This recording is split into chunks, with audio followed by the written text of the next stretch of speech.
and Sports Lynchburg. Now, take the fast lane through the topics that matter across the Commonwealth. This is the Fast Lane with Ed Lane. If you're a Liberty Flames fan, before you download the VTR in Sports app, although if you're listening live, you probably already have, and you know to say Alexa or say Google Home, open VTR in Sports so that when the NCAA tournament begins, playing games Tuesday and Wednesday, including North Carolina, more on that in a bit, and Thursday, the entire action itself, and Friday on your home. Before you do that, just take a moment if you're a Liberty fan and reflect back on how awesome this journey has been for Liberty. Now, full disclosure, I am not a graduate of Liberty University. They weren't anything close to what they are athletically when I was growing up in the area. So, and I'm from Lynchburg, but they weren't anything what they are right now. But just in this day and age, I know we say this a lot. And yes, I'll couch it once again by saying, look, I'm not Mr. Get off my lawn. These guys should not be paid. Look, there's enough money that's been made off of them. I blame the people in charge, not leaders, for not having the foresight to realize at some point players are going to get paid. And maybe, just maybe, they could have jumped ahead of it and been proactive. The NCAA has taken, Trey will appreciate this analogy, is he is an Eagles fan like I am. Sorry to you, TJ, who's producing today. But as somebody who's a fan of... It's looking a little bit like those Dallas Cowboys is peaking in the 90s. The Dallas Cowboys are kind of like the NCAA.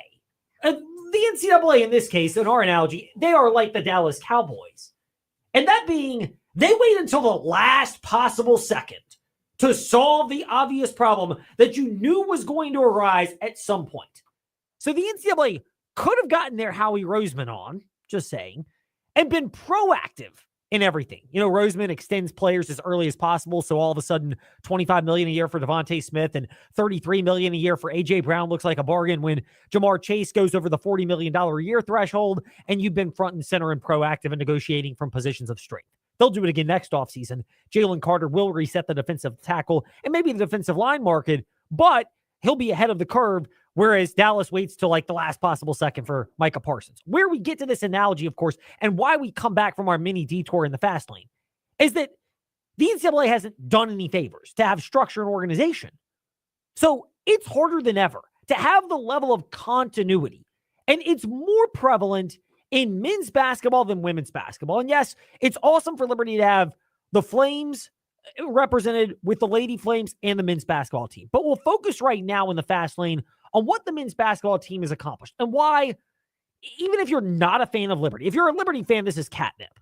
But if you're not a fan of Liberty, but you love kind of what college athletics used to stand for, and in some cases still can, this is where you don't roll your eyes at what Richie McKay said after winning the Conference USA Championship the other day about how special this is. Praise God. It's really hard to win a championship, and all that you go through in the season-long journey is sometimes it's a bumpy road to better. And really proud of our group because they just responded on every occasion. I think as leaders, as men, we get two ways that we can choose when something adverse happens to us. You can either react or respond. And I love being around this group because they're constantly responding. And I just think having a chance to do life with them and watch them in their true identity is special.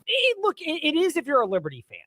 Take this moment and appreciate it. And this is not to demean what Kerry Green and Asia Boone and Bella Smuda, sorry, thanks for the correction from Trey. Should have paid attention when I listened to the morning warm-up on Apple Podcasts earlier today as I was listening live in the drop-off line at school as always.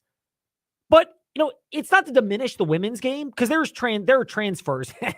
Ironically, Virginia Tech, former Virginia Tech head coach Kenny Brooks and a chunk of his players and recruits are now going to play the Liberty Lady Flames in Lexington later this week. But men's basketball, it's even more prevalent. This is an era where at the top ends of the spectrum, 95% of recruiting starts with, what are we talking about financially? And then after that, it goes into what you can provide as a program. Now, I don't think it's just financial.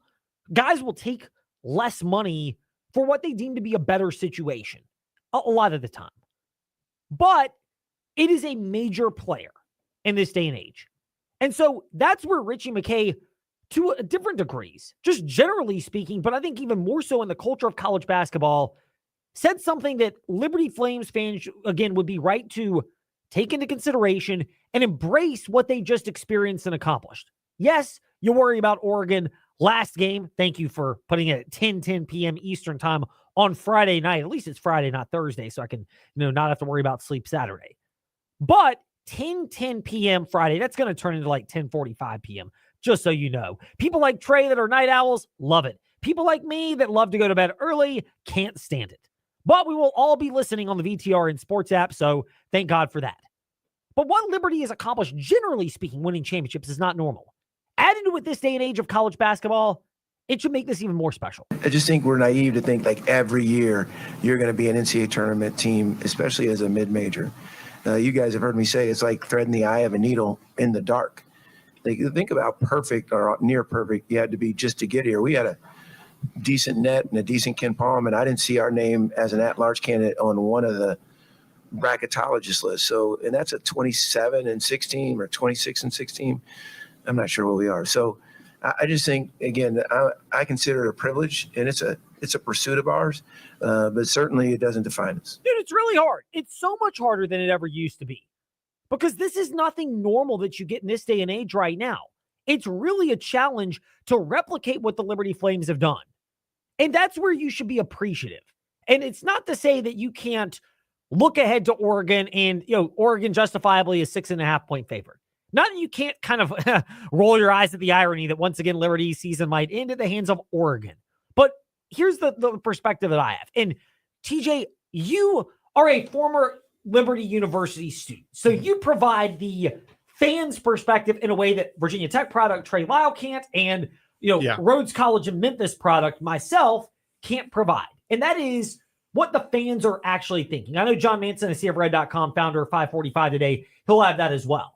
Mm-hmm. But if I'm a Liberty fan, I look at the culture of college athletics now and go, wow, this is really cool. And if Oregon, once again, is the nemesis to Liberty athletics ending their season, don't look at it as a bad thing. Look at it as, hey, it took something special to get there. And if you keep it competitive for a while and maybe pull off the upset, it's just gravy on the top or icing on the cake, so to speak. Absolutely. I mean, fans, I know for a fact fans were just wanting to win the Conference USA as soon as possible. So to have that championship that fans can brag about now, new conference, no longer in the ASUN, you're in bigger competition, and now you get to face Oregon. And these two teams, I think, are evenly matched. I mean, Liberty and Oregon both scoring 70-plus points a game. So I think it's going to be exciting. I think it'll be a good game, and we'll have a chance to delve deeper into that really just Wednesday in the fast lane, because we're jammed up. We've got Virginia Tech baseball tomorrow and March Madness itself. All the games on the VTR and Sports app, and ask that smart speaker, open VTR and Sports.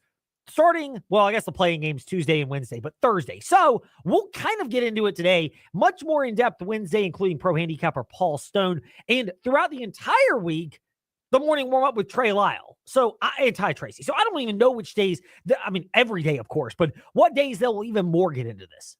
But from a Liberty fan's perspective, it is so different to look at it right now. First of all, just the landscape of college athletics. But then there's the other angle to this if you're a Liberty Flames fan and you're a Liberty Flames supporter. And that's this.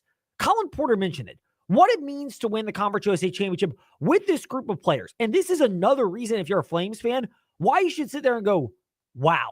Because you're not going to get this often. And Richie McKay and Liberty are more careful in vetting the type of players that they bring around. But it does come at a cost. Maybe the upside of what you can do in the tournament, you have a game or two, you're less likely to win. Maybe you can.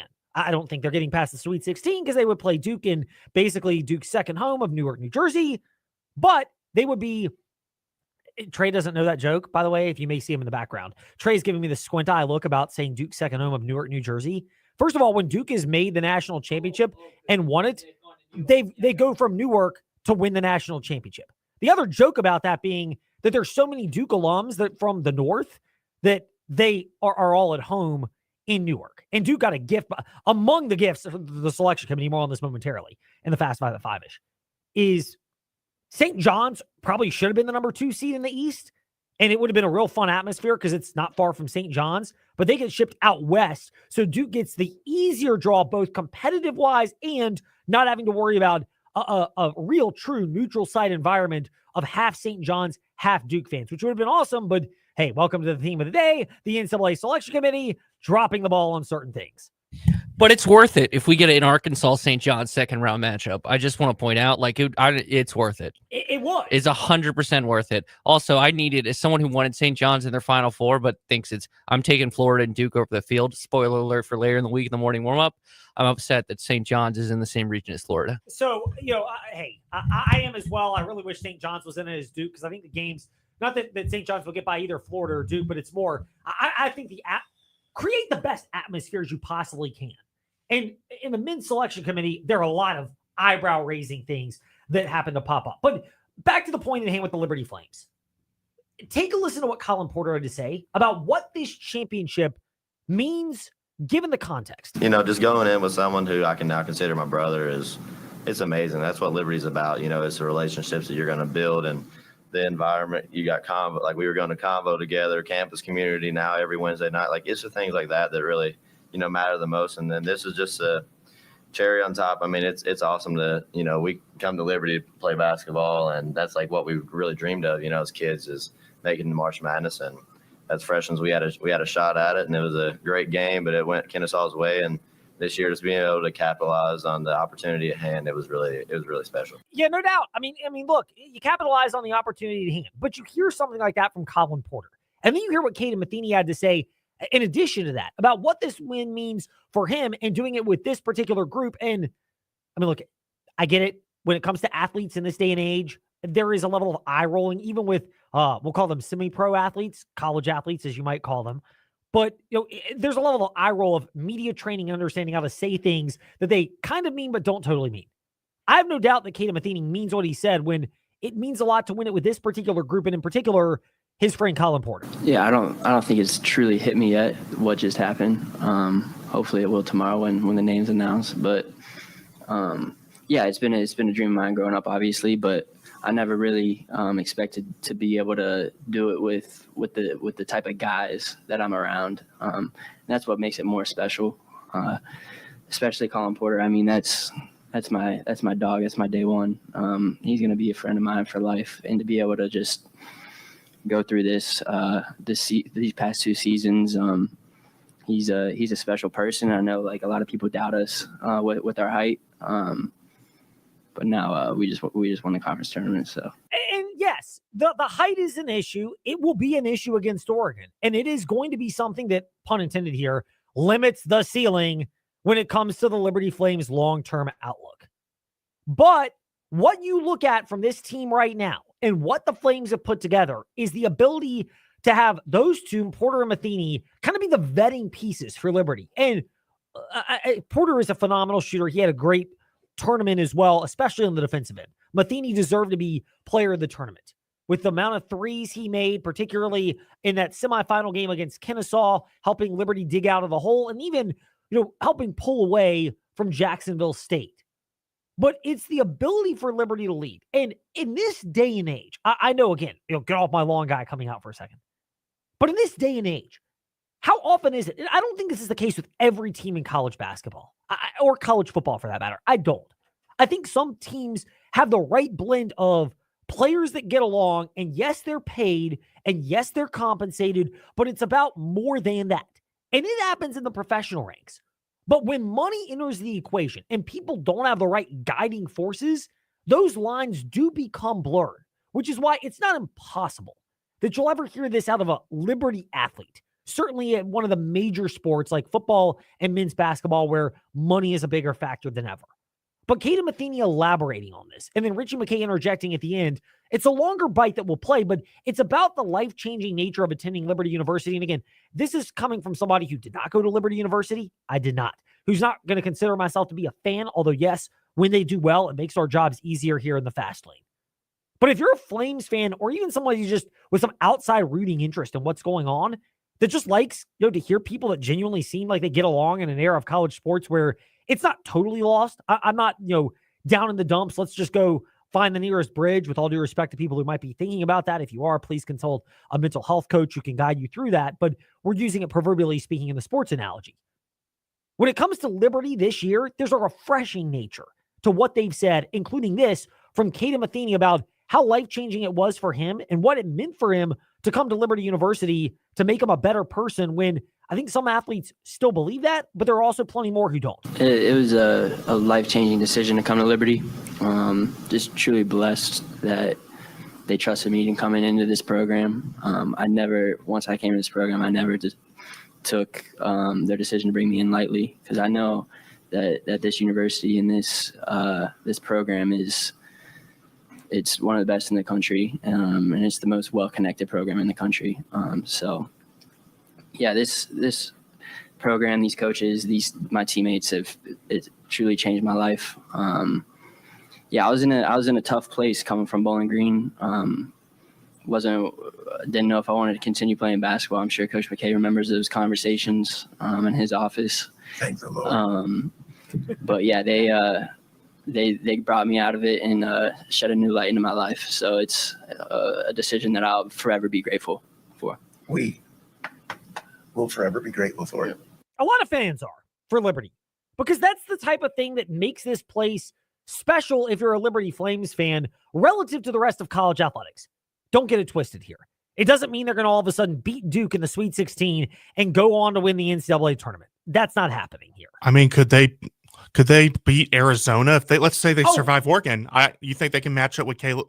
Caleb Love is on and off, so I think there's a good chance against Arizona. Ding. Yeah. At Duke, they just got too many weapons. But if you get back Caleb Love, you may not even have to face Arizona. Legitimately, that's a possibility. I see a path for Liberty to make it to the Sweet 16. Now, do I think they're going to get there? Find out Wednesday when I reveal my brackets in the fast lane. But we will get to that later. And Paul Stone, Pro Handicapper, will give us some real advice. If you think you can do better than Ed, you won't do better than me. At Trailal VT, I have linked a bracket group for fun, of course, because you need to go to Insane Radio Deals and buy more stuff in order for us to have prizes around here. We might kick some stuff over from that site, by the way. Okay, well, that's Ed's decision, not mine. I just came up with the bracket group. Hey, that's why I said Mike, because I just thought about it. At Trailal VT, I already shared a link, and there is some trash talk going on between Bryson Gordon, Ty, and myself. Yes, there is, and I get drug into this, of course, catching strays. And Brian Nolan. Of course. I mean, you can't get away from that. In the meantime, so here's the deal. In the meantime, we will get back to the Liberty Flames with John Manson from HisToryOfRed.com. But there are other topics to address, including a local star who's found a new home with... The standard is the standard.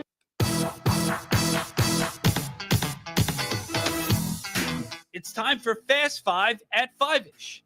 5-ish minutes on 5 relevant topics done around 5 p.m.-ish. Ish, because our counting skills are kinda ish. Let's start with number 5. We need to get some kind of camera work going on in the Hill City to find out when Mike Tomlin comes down here, because he has gotten a lot of former Virginia Tech, William and Mary, of course, he went there, players connected to the Pittsburgh Steelers. The latest is today, as the Pittsburgh Steelers are signing former Browns safety and 3-time football, 2-time basketball champion, other way around, 3-time basketball, 2-time football champion at Altus, or whatever, 5-time champion among football and basketball, Juan Thornhill. Singularly by one of the 10 best high school football players that I've seen play in my time. The Evans brothers fit that category. Gideon Davidson from LCA, who's going to Clemson, are all in that particular camp. But Juan Thornhill, it's amazing, because as great as he was at Alta Vista, state champion in multiple sports, freakish athlete, he was really good at Virginia as well. He's just a guy in the NFL. He signs a week into the NFL free agency, which means he's not a highly sought-after guy. Part of that's the safety position. Those guys are much more interchangeable than in a lot of spots, but the Steelers value intelligence and toughness, and Thornhill has certainly brought that and seems to fit the culture of a man who believes The standard is the standard. Meanwhile, Number 4. speaking of the standard is going to have to be raised. In places like Virginia Tech women's basketball, they were on the bubble, and David Cunningham of TechSideline.com last week mentioned it was more likely than not that the Lady Hokies did not make the tournament because of the quick exit in the ACC tournament to Georgia Tech. And there were some people thinking it could get closer once the Ivy League got multiple bids in to the NCAA women's basketball tournament. It spelled gloom and doom for the Virginia Tech Lady Hokies' chances. Now, Trey Lyle is a bit upset about that. He'll weigh in tomorrow in the morning warm-up from 7 to 8 a.m., so keep it locked to hear his thoughts on that. But, I get it. I have no issue because at the end of the year, take care of business when you need to. And when you give up basically a 17-0 run to Georgia Tech in a must-win game in the ACC tournament, that was what Virginia Tech needed. They didn't do it. They didn't come close. Yes, you put yourself in that spot and things don't go well, it becomes a real issue. Meanwhile, another idea is Number 3. the JMU Lady Dukes and the men's basketball teams both missed the NCAA tournament. The JMU men was not a surprise. They did not make the Sun Belt Conference Championship game, and you kind of knew when you heard them lose last Sunday on the VTR and Sports app that it was unlikely that JMU would make it to the big dance for men's basketball because you're not getting multiple bids out of that conference. And if you're going to go, you need to at least make the conference championship game unless you had a dominant regular season. JMU men, really good in Sun Belt play, the four-way tie for first. But they were not great going into that, so it's not a real surprise that the JMU men's basketball team did not make it. Meanwhile, Number 2. the JMU Lady Dukes, a lot of disappointment, but Shane Metlin, who's going to join us to kick off covering the Commonwealth in about 5 minutes, brought this point up. And the one that was the most intriguing is this. The one that jumped out when it comes to Shane Metlin's point, which is the hard thing for JMU is not getting a team like Texas, which is a top 10 team in women's basketball, to come play JMU. By the way, wouldn't be shocked in the next couple of years when Kenny Brooks gets things going at Kentucky, even more than they already have, that he would be welcoming of going back to his alma mater in JMU and doing a solid for JMU. It's the teams that are below that, your fringe top 25 teams where JMU has a chance to get a good quality win at home or on the road. It's the same problem that they're experiencing in women's basketball as the men's basketball programs like Liberty and others experience. It's getting those big opportunities to get the big victories. You don't get a lot of them, so it crimps your style and your opportunity to go even further. Speaking of Liberty, by the way, Number 1. the Liberty Lady Flames, congratulations to them on winning the Conference USA Women's Basketball Tournament. What a cool story, and we'll get to this more Wednesday in the Fast Lane, but the resiliency, and again, in an era where, and I think this is more prevalent in the money-making sports, football and men's basketball, but women's basketball has some of that. In that era, it's very rare you get players like Bella Smuda or Asia Boone who come back after a disappointing run, and instead of cowering and leaving, they come back because they want to perform well. And that's a real cool thing. They are underdogs, and they deserve to be to Kenny Brooks, Kenny Brooks, Kentucky Lady Wildcats. Sorry to open up cold sores and bad wounds for the Virginia Tech fans. But, for Liberty to get to this point, it's a nice end to their season, and it's a cool matchup because you'll get an idea of what Kenny Brooks is building at Kentucky with the former Virginia Tech players. But again, for Liberty women, similar to the men, great story, great season, but the real reward was what they just accomplished. Meanwhile, what we will accomplish when we return is looking at your teams and topics in greater depth with the experts you know and trust. That being covering the Commonwealth. Next, this is the Fast Lane on the VTR and Sports app and 93.3 FM. Mark Dalton here with Terry Subaru. Love to drive? Then you'll love the all-new 2025 Subaru Wilderness family. These cars are built for adventure with symmetrical all-wheel drive, rugged capability, and legendary Subaru reliability. These stylish vehicles are ready for anything.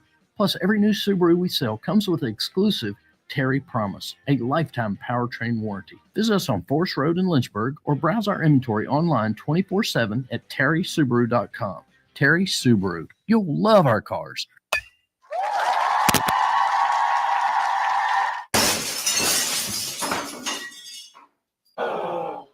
When the thrill of playing ball turns into the agony of a broken windshield or car window, contact Apple Auto Glass. Your local auto glass repair shop on Allegheny Avenue in Lynchburg. Apple Auto Glass provide a professional assessment with the honesty from your neighbors, so you can get back to sharing the great moments this season. Welcome to the Villas at Oakwood, offered by Oakwood Villas Retirement Homes LLC, the best kept secret in Bedford. Our stunning community offers spacious, one-level modern villas with top-of-the-line amenities. Enjoy a walk through our landscape community, connect with neighbors in our clubhouse, and take in the views of the peaks. Visit the villas at oakwood.com or contact Robin Lee Sage at 434-238-4477, brokered by Legacy Realty and Development. The Black Rose, Mount Joy, Government Mule, JJ Gray and Mofro. Need us to continue? Paul Coffin, the California Honey Drop, Larkin Poe. And that's just a handful of acts performing at Floyd Fest 25 Aurora, July 23rd through 27th at Festival Park in Floyd. Ticket prices increase April 1st. So get your tickets now at floydfest.com. Winner of the Best Music Festival, even more acts to be announced soon for Floyd Fest 25 Aurora. So get your tickets now at floydfest.com before prices increase April 1st. We're here with Colt from We Fix Stupid Computers. Colt, to go along with your residential or individual walk-in services that you offer, a lot of business IT support. How about you discuss that, and what specifically do you do to help businesses in the area? We see a lot of that. Small to medium-sized businesses, they still have their IT projects. They still need resources to help them within their office and for remote users. And so we'll step in and fill in the gap where we do a lot of projects for them, help them manage their resources, their budgets, and get their technology under control. Colt, how can these people reach out to you to assess their IT needs? Call us. Our number is 434-525-8590. Our website, wefixstupidcomputers.com. We're on Facebook. And our office is here locally, 14690 Forest Road, right next to Scott's Cabinet on 221. Guests are great, except unwanted guests. At Specialty Exterminating, we know the difference. Hi, I'm Sabrina Kennan with Specialty Exterminating. We help you keep unwanted pests out of your home. Now we can keep those reptiles away. Our new reptile repellent is the perfect add-on for your pest prevention service. It's pet and people safe, so it's perfect for any homeowner, especially pool owners and homes in wooded and rural areas. Call us so we can repel the reptiles. Specialty Exterminating, your pest prevention partner since 1979. Hey gang, this is Bud Foster, former defensive coordinator for the Virginia Tech Hokies. You're listening to The Fast Lane with Ed Lane and Trey Lyle. Join the chat at Trey Lyle BT and Fast Lane Ed Lane on Facebook, Twitter, YouTube, and Instagram. Well, he warned you, and now, unfortunately, it has come to fruition as we start covering the Commonwealth.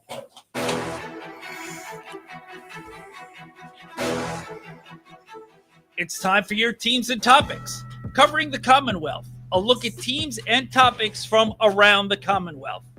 Let's start with the JMU Dukes. With Shane Metlin of the Harrisonburg Daily News Record, DNRonline.com, and at Shane_DNR Sports. Shane, great to be speaking with you. You warned us last week after they lost in overtime, as heartbreaking as it was for the JMU Lady Dukes, that ultimately that could be what cost them a chance to go to the NCAA women's basketball tournament. Did you get a more sinking feeling when you saw the selection committee put multiple Ivy League teams in the big dance?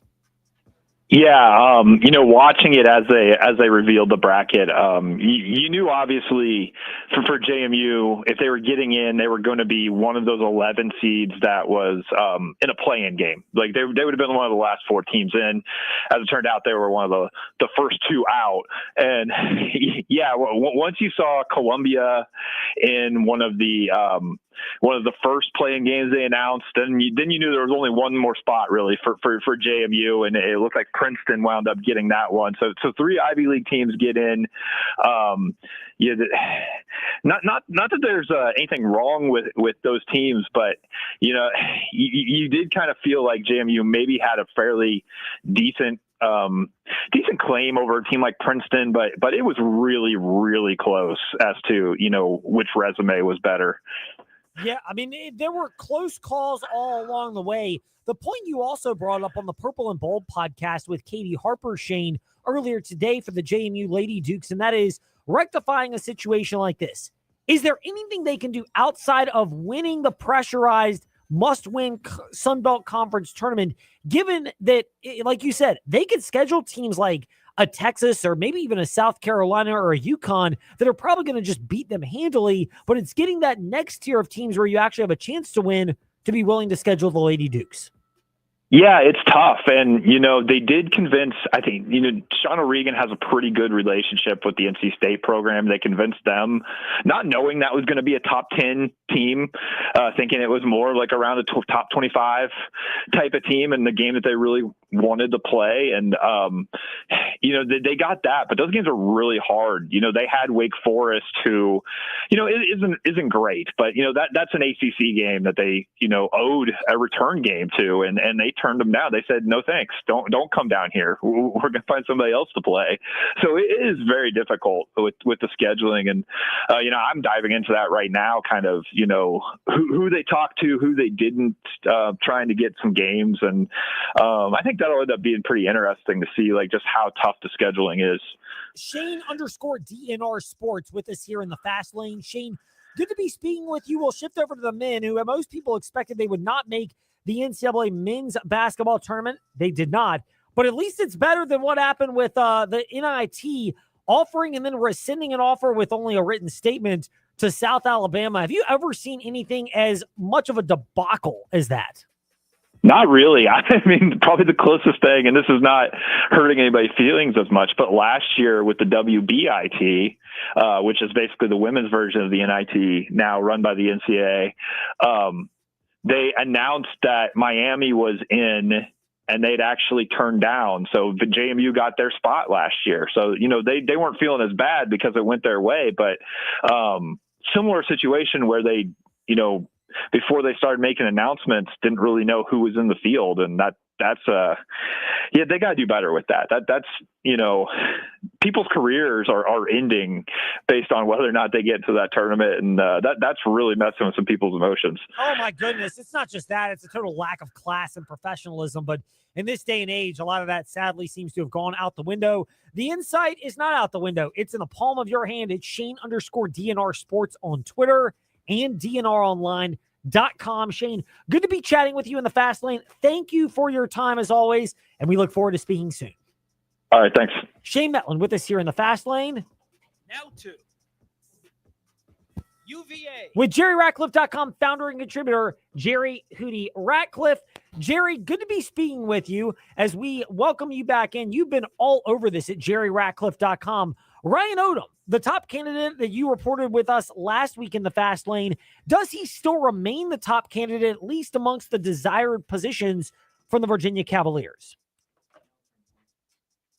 I couldn't hear you real well there, Ed, but I think you're asking about, is Odom still at the top of the list? Yes, that is correct. Thank you. Yeah, that's what we're still hearing. I think apparently, according to my sources down in Raleigh, he's no longer in this picture at NC State, and a lot of people thought that the Wolfpack would go after him pretty hard. But now apparently his name has popped up on the list at Villanova. They fired their coach over the weekend. And, Iowa, I think, fired McCaffrey. So his name has been mentioned out there, and Lord knows where else. But he still appears to be at the top of Virginia's list. We keep hearing all kinds of rumors that a deal is done or agreed to, but there's no official word from that from anyone who matters. It's just a bunch of rumors and message board crap. So apparently, he's the leading candidate, and we probably won't hear anything until he or some of these other candidates lose out in the NCAA tournament this week. Hootie, the natural follow-up question would be, how big of a threat are the Villanova Wildcats to the Virginia Cavaliers if Ryan Odom is the person number one atop the Virginia list? Well, who knows? There's all sorts of factors that go into these sort of things. And a lot of coaches I've talked to say that before they'll jump to another job, they have to be personally confident in their own minds that the school president and the AD can be trusted and that has their back. And so that's always a factor. Sometimes money's a factor. Sometimes NIL is a factor. There's all sorts of things that may play into a coach's decision. We remember Anthony Poindexter a few years ago, and everybody thought that he was going to be the guy, and then all of a sudden he meets with the AD and things fall apart. So who knows? We've seen that happen several times over the last 20, 30 years where coaches appear to be headed somewhere and then things blow up. But, Villanova has lots of NIL money, not to say that Virginia doesn't. But who knows? Who knows what Ryan Odom is looking for? Yeah, that's the big question mark in terms of the Ryan Odom side of things for the Virginia Cavaliers. Other candidates in the list, TJ Otzelberger at Iowa State is a name you've brought up. Ben McCollum over at Drake, the coach at Furman as well, whose name escapes me, but he's 41 years old. Out of that bunch, are all three still on the radar at Virginia, or is it Ryan Odom and then a gap back to everybody else? I think there's a gap, but I think there's been a lot of noise about McCollum lately, but quite frankly, I don't understand that. I mean, the guys winning at Drake, that's a big jump from Drake to the ACC, where everybody is apparently going to be investing more money in basketball after the ACC commissioner said this past week that he felt like that's where the ACC ADs should be focusing, putting their money on in the immediate future is basketball and not football, which is kind of a reversal of what it has been. But I don't know, do you want to take a risk on a guy who is in his first year in Division I after winning, dominating Division II? But I don't know. If you're an AD whose job is on the line, make it that you've got to get it right this time, are you willing to take that kind of a risk? I don't know. I don't know that I would be. Yeah, it would be a big one. There's no doubt about that. And we'll see where the directions go for the Virginia Cavaliers. Our direction is to jerryratcliffe.com. Hootie, great to be chatting with you today in the Fast Lane. We appreciate your time as always. Great to talk to you, Ed. See you next week. And last but not least, or maybe least, For part one of Covering the Commonwealth, that is, the Virginia Tech Hokies. with David Cunningham of TechSideline.com, who's hanging out with us right now here in the Fast Lane. David, great to be speaking with you. Virginia Tech women's basketball is he not with us? All right. Well, here's what we'll do. I'm going to throw another curveball then. We're going to go to a break. Then we'll come back and get David Cunningham because we will not be stalling forever. David Cunningham with us next here in the Fast Lane on the VTR and Sports app at 93.3 FM. We are making it happen at the Used Car Superstore on the Sheeler Motor Mile, your premier used car dealer serving Southwest Virginia and surrounding areas for over 50 years with the best selection, value, finance options, and exceptional service. Plus 900 pre-owned vehicles all in one location. Volume selling means volume pricing, and we've got the volume. The Used Car Superstore is your one-stop for most makes and models. Cars, trucks, vans, SUVs. Many have miles in the teens, remaining factory warranties, and some are even local one-owner vehicles. Plus, Sheeler owns the finance company. Getting approved for credit is easy on the Motor Mile with finance options for every budget. 900 used vehicles in stock now. More than any other dealer in the area. Hurry in for straightforward pricing and more inventory arriving daily. Why wait? Make it happen at the Used Car Superstore on the Sheeler Motor Mile, your premier family-owned car dealer serving Southwest Virginia and surrounding areas for 50 years. I-81 exit 118C in Christiansburg. Call 866-SHEELER-1. Always open at Sheeler.com. The weather is heating up, which means that baseball season is as well. Join the Lynchburg Hillcats on Tuesday, April 8th for our opening day extravaganza as the team kicks off the 2025 campaign against the visiting Kannapolis Cannonballers. Gates will open an hour before first pitch, and the fun will continue all night long. Tickets are on sale now, so get yours today at lynchburg-hillcats.com. Hi, I'm Chuck from Aquatrack Adventures in Salem. The Virginia Talk Radio Network and InsaneRadioDeals.com have helped our company grow by sharing our company's message throughout Central and Southside Virginia. The gift cards and experiences sold on InsaneRadioDeals.com have brought us many new customers. If you're a business that wants to grow with a message that resonates and gets results, I highly recommend InsaneRadioDeals.com and the Virginia Talk Radio Network. Simply put, it works. When you're voted one of the best plumbers according to Lynchburg Living Magazine, you want to hire the best. Sullivan Plumbing wants the best plumbers to join our award-winning team. Do you have a clean driving record? Do you have at least 4 years plumbing experience? Then you're a 5-star recruit, and Sullivan Plumbing would love to meet with you. Take the first step. Call Sullivan Plumbing in downtown Lynchburg or email sullivanplumbing@gmail.com. Guests are great, except unwanted guests. At Specialty Exterminating, we know the difference. Hi, I'm Sabrina Kennan with Specialty Exterminating. We help you keep unwanted pests out of your home. Now we can keep those reptiles away. Our new reptile repellent is the perfect add-on for your pest prevention service. It's pet and people safe, so it's perfect for any homeowner, especially pool owners and homes in wooded and rural areas. Call us so we can repel the reptiles. Specialty Exterminating, your pest prevention partner since 1979.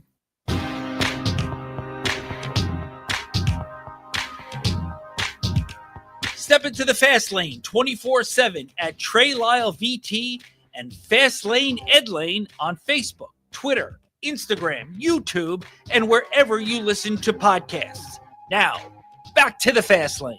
Oh, we'll get to that in a moment. Paparazzi, of course. But we start off part 2 of covering the Commonwealth with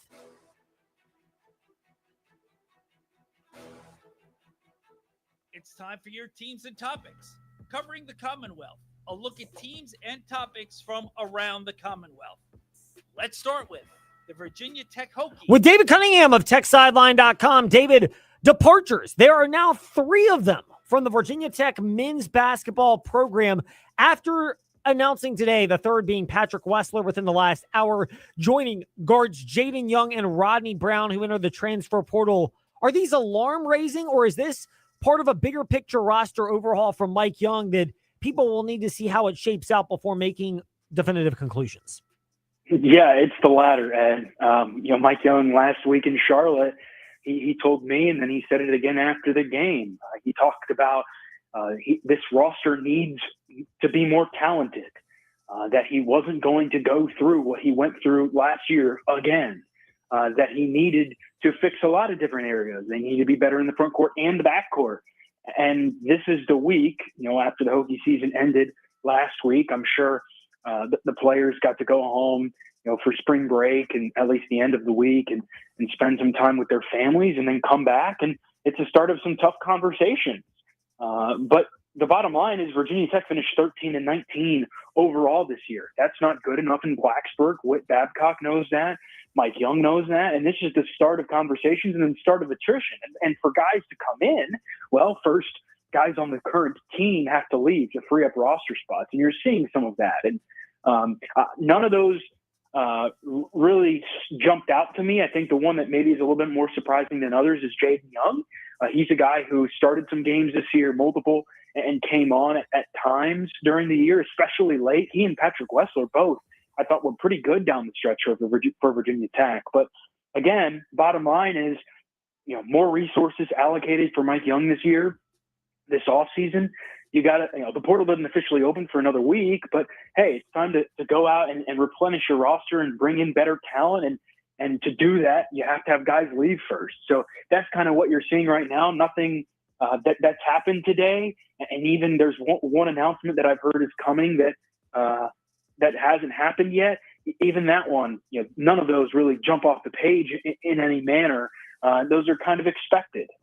It seems like Mike Young will be able to retain at least most of the core he has right now. So that's a good sign, and we'll see where they go from here. When you're in the ACC, unless you're at Duke or maybe Louisville or Carolina, the old phrase, you can't pay everybody, probably needs to be invoked by a lot of fans, a la NFL salary caps. Meanwhile, the Virginia Tech Lady Hokies.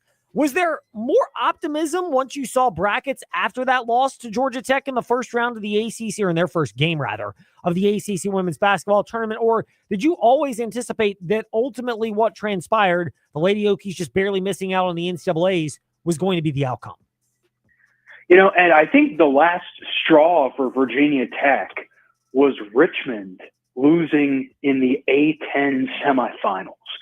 Richmond got in as an at-large team, as it should have.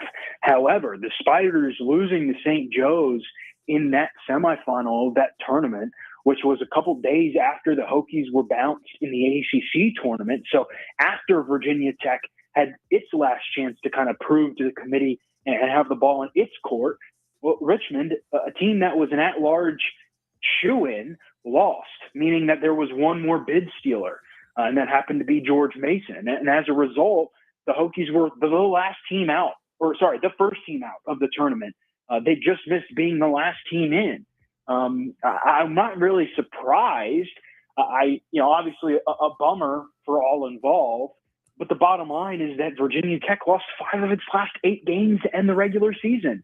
Or I guess not even to end the regular season, just period. 5 of the last 8, 6 of the last 10. You can't end the season on a note like that. And 3 of those losses were to non-NCAA tournament teams, 2 of which came in overtime. It wasn't like the Hokies were getting blown out of the water by some of these teams, but they were leading late against a couple teams like Stanford and Boston College and lost. And I know there were other things that transpired in some of those games, but the bottom line is you have to be better than that if you want to prove you're in the NCAA tournament. I do think the Ivy League conversation is interesting. A 3-bid conference this year for the Ivy, that is a whole different conversation. But I'm not really surprised. It's funny. Once North Carolina got in on the men's side, I sat there and said, maybe Virginia Tech will get in on the women's side. But alas, different committees, different members, of course, and Hokies are the first team out. And, unfortunately, this snaps a little bit of a streak they had of making consecutive NCAA tournaments. It does, and now it's back to the starting board, at least for Megan Duffy, although they are in the WBIT, which is the women's version of the NIT. David Cunningham, The Real D, kind of Twitter, Instagram, techsideline.com, where you can keep updated with all the insight. David, great to chat. Thank you for your time today in the Fast Lane. Sounds good, Ed. Talk to you soon. Now to the Liberty Flames. John Manson from ASeaofRed.com stopping by with us here in the Fast Lane. John, what a weekend it was for the Liberty basketball program, particularly on Saturday. The men and the women, Conference USA champions. Has it sunk in yet as a Liberty alum and somebody who writes and contributes to ASeaofRed.com, just what a weekend this was for Liberty basketball on both fronts? Yeah, it really was a weekend, for the record books. First time since 2004, so over 2 decades ago that both the men and the women won the conference tournament. And, of course, that was back in the Big South 2 conferences ago. And both programs have had a lot of success in their own rights. It's just they kind of didn't match up correctly. The women dominated the Big South in the late 90s up until they left the conference in 2018 and switched over to the ASUN like the men. And that's when the men and Coach McKay kind of got things rolling in the ASUN with 3 straight conference championships. And then, just missing out a couple of times on last second shots in conference finals, and then getting back to the big dance this weekend in Huntsville. So definitely a great weekend for Liberty basketball, Liberty sports, Liberty athletics, and those teams and those coaches represented the university and on a great scale and great level. And I think they'll also do the same thing for Conference USA. The men obviously getting a 12 seed and the women a 13 seed taking on Kentucky. So I think they'll both have a good showings in the big dance this coming weekend. How congruent are these journeys where both of them featured teams that ended the year in 2023, 2024 last season, disappointingly, not winning the Conference USA men's or women's basketball tournaments, but having a core group of players? For Liberty, it's Zach Cleveland, Colin Porter, and Kata Matheny. For the Lady Flames, it's Bella Smuda, it's Asia Boone, who came back despite having a chance to bail. Both the men's and the women's programs got over the top in part because of their resiliency. Yeah, they're both similar yet different paths. The women, and Coach Green talked about this in Huntsville after he won the championship and cut down the nets on Saturday night. Talked about how, they haven't won it in 6 years, going back to 2018, but they've been there. They've finished as a runner-up on a number of occasions, and just so happened to be in the ASUN, where Florida Gulf Coast is a dominant mid-major program, and Middle Tennessee had a very impressive team last year, winning a first-round game. And again this year, they tied the Flames for the regular season title, and then made it to the championship game, a rematch from last year's title. Whereas the men, it was a little bit of a struggle.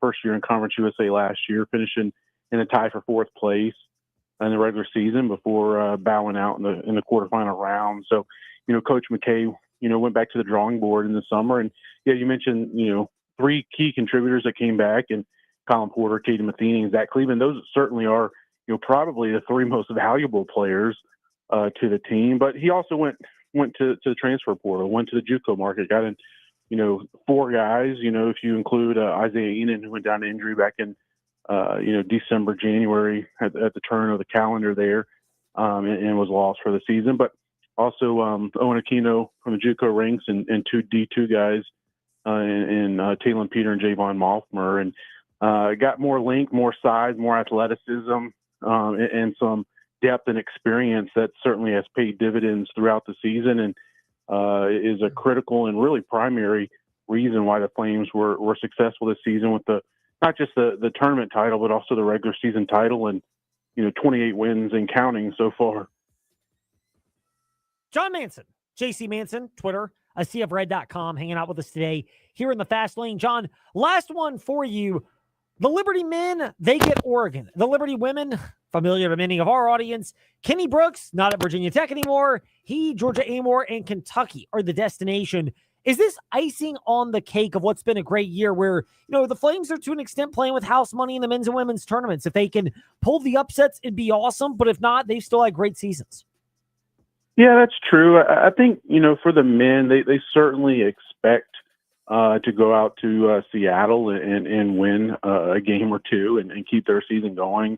You heard Coach McKay and the players talked about that since, Saturday night when they won Conference USA tournament.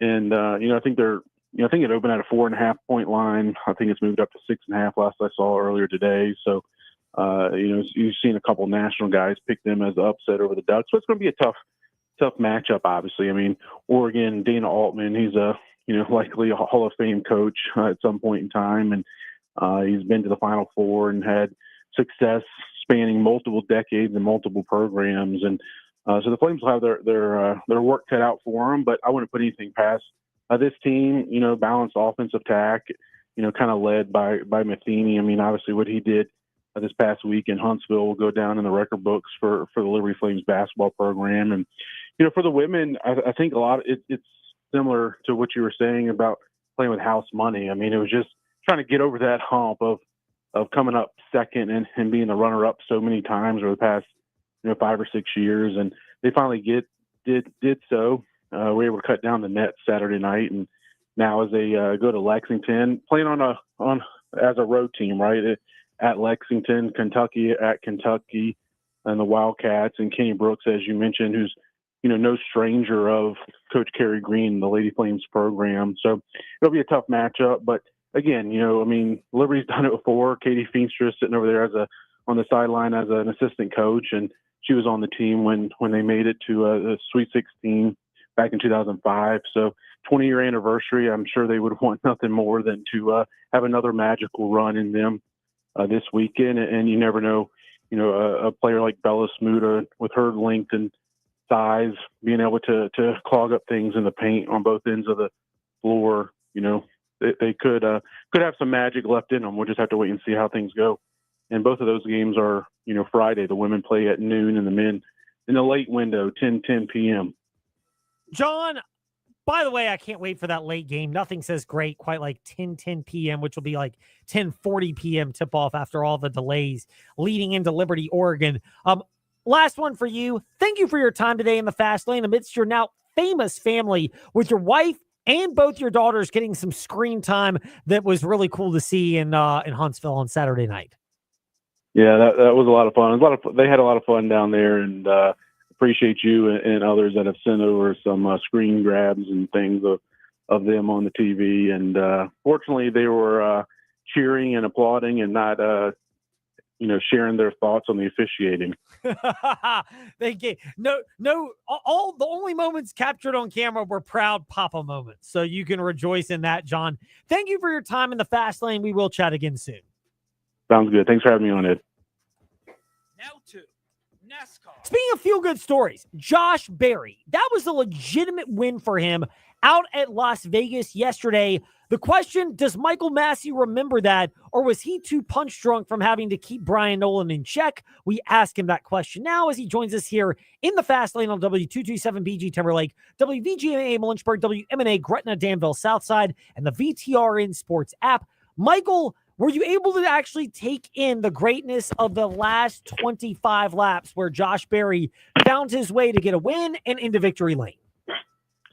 Well, hey, Ed, thanks for having me on. Yes, I was able to take that in. Actually, it worked out perfectly because I was at the care center getting Ryan Blaney and Shane Van Gisbergen, who had just crashed out of the wreck. Got the interviews with them. I was thinking, man, it's getting really close to the end. That's when Noah Gragson had a flat tire. Caution came out. I got to get back up in the media center and, watch the race play out. And, man, what a drive by Josh Berry. Who would have thought just 5 weeks in, the Wood brothers signing him has already paid off. It's amazing what he's done. How remarkable is this story that people thought Josh Berry would get his first victory on a short track, and while he wasn't the best car and they were not the best team, Hendrick looked like the best team at Las Vegas with the Liberty driver William Byron and Kyle Larson as threats. They were at least up there and clearly showing with Josh Berry that they've got the goods to maybe not win all these races, but not be embarrassed like they were in prior years. Right, and I think the biggest thing is it wasn't a fluke because we've seen through the first couple weeks of the season, I think Circuit of the Americas is the only one excluded just because he's not really a great road course racer, but Berry's been fast every single week. And yes, Larson and Byron, I think, were faster. I'd say Joey Logano and Austin Cindric is pseudo Penske teammates because they have an alliance with Penske. I'd say they were better than Berry too. But all those guys gave it away. Berry was in the perfect position, capitalize. He was running around the top 10, top 5 all day long. So when others had problems, he was in position. He outdueled Daniel Suarez and Ross Chastain. And it was a heck of a race. And my hat's off to Berry and the Wood Brothers team. Indeed. It's a real cool story to see what they did yesterday at Las Vegas. And the way they won was a very legitimate way, much like the insight from Michael Massey is legitimate at frontstretch.com and at M_Massey22. Michael, heading toward this weekend's race at Homestead, just initial thoughts. Is this back to being one of those setups where it may be Hendrick versus Gibbs like people expected yesterday to become, or are we seeing more, particularly out of other underdog drivers like Daniel Suarez and Ryan Preece, that we might get another surprise, if not winner, driver or two in the top 5? Yeah, I say the parity is sparking up this year. Where we might have those other teams, those smaller teams that aren't, Gibbs and Hendrick and probably even Penske go up there and win. But at the same time, I think this is the week where Hendrick strikes back because Kyle Larson, William Byron, they've been known to get their wins early in the season, and they're both good at Homestead. So I think you'll see some underdogs, some of the other teams up there in the play for it. But I could see one of those guys getting the win, Byron or Larson. Michael, thank you for joining us in the Fast Lane today. We appreciate it, and it warms our hearts to know that you survived Brian Nolan out in Las Vegas. Barely. I mean, it was a rough experience. There were some times where it was a little flaky, but we're still here, Ed. Yeah, I mean, that's what we all expected nonetheless. And last but not least, or maybe least, just for you haters, left hand up the Commanders. The Washington Commanders, they didn't quite make all the splashes people might have thought in free agency, but overall, through the first wave of free agency, they've got their answers. They got one at left tackle with Laramie Tunsil. They have one at defensive tackle with Javon Kinlaw replacing Jonathan Allen. And joining us now to discuss these moves and potentially more, Candy Waller with us in the Fast Lane. First of all, Seawall, we've had a chance now to hear from Javon Kinlaw, the defensive tackle, and left tackle Laramie Tunsil, among others. Are you more satisfied? Are you still in a wait-and-see mode? What are your initial observations on what those two in particular are bringing to this franchise? I think overall it kind of is always a wait and see. But what I will say is they definitely show all of the energy and overall excitement you would want to see from a Washington Commander. They're saying all the right things. They're acknowledging all the right things. They're being super transparent and honest about what they've been through, where they've come from, and what just the whole process has been, and just the overall growth and things that they've learned since they've been in the league. So I think it's all trending in the right direction. They're all saying the right things. And again, they're displaying what we've heard Adam Peters and Dan Quinn say that they want to see out of Washington Commander. Is the most telling thing you've heard of either of these initial press conferences from defensive tackle Javon Kinlaw and left tackle Laramie Tunsil that Tunsil pretty emphatically didn't just take account for being the most penalized offensive tackle with the volume of snaps he had last year, but the fact that he remembered the volume of false starts and penalties that he committed to the point where it almost seems like that's a point of emphasis. Oh, absolutely. Hey, yes, we know that he's excited and he displayed, can't wait to block for Jaden Daniels. But we also know in a couple of games last season for the Washington Commanders, false start penalties were an issue. They were a huge issue, especially in week 2 in the red zone. And we've seen some of those get committed, by Nick Allegretti, at times Sam Cosmi, Andrew Wiley. And so you don't want your, start left tackle when you're in the trenches there, when the game is on the line, getting a penalty. That's one of the things. And that's why I thought it was so interesting that they made the trade for Tunsil, because I guess he's just that extraordinary of a left tackle, because that is definitely something that Dan Quinn talked about that he didn't want to see, right? It's those pre-snap penalties that really hurt and really can, it's unnecessarily and negatively extend plays. So for him to openly acknowledge that without being prompted, so to speak, says a lot about his character, but it also says a lot about the fact that he already knows that he's got to correct that. That number's got to come down this season. I am pretty sure that your brother in sports media with the Commanders, Lake Lewis, is going to hop on the morning warm-up with Trey Lyle tomorrow, I believe, to talk about this. But why not jump the ship on this, so to speak, and get your perspective on this? Does your alarm, you're big into use your clues, is your saying, Candy Waller, president of Bowie TV Sports. So we'll use our clues, not from the Washington Commanders, but all the money the Cincinnati Bengals are delegating first to Joe Burrow, then to T. Higgins, now to Jamar Chase. Does that boost the likelihood that Trey Hendrickson might be on his way out and that the defensive end might have a home in our nation's capital or just outside? You would think that he would, anybody would want Trey Hendrickson. Like, let's just be for real. Like, that is, he is sought after. But you almost got to think they have to trade him now because they can't pay him. So something's got to give, and he's not. It would be shocking to me if someone didn't have to give up a first-round pick for him. So it will be interesting, very, very interesting to see how this plays out, because the Bengals are clearly all in on their offense. But now it really looks like they have to trade Trey Henderson because they just can't pay him. So we'll see if, maybe folks are just waiting it out to see if the Bengals come down on their asking price. But it is definitely more than likely that he will absolutely be traded now. The odds are going up, and it may be to DC. We will find out. We know where the inside is. We don't have to dig far. It's Bowie TV Sports and their president, Madam President, Candy Waller, with us in the Fast Lane. Seawall, great to have you step into the Fast Lane. Thank you for your time today, and it's always good to chat.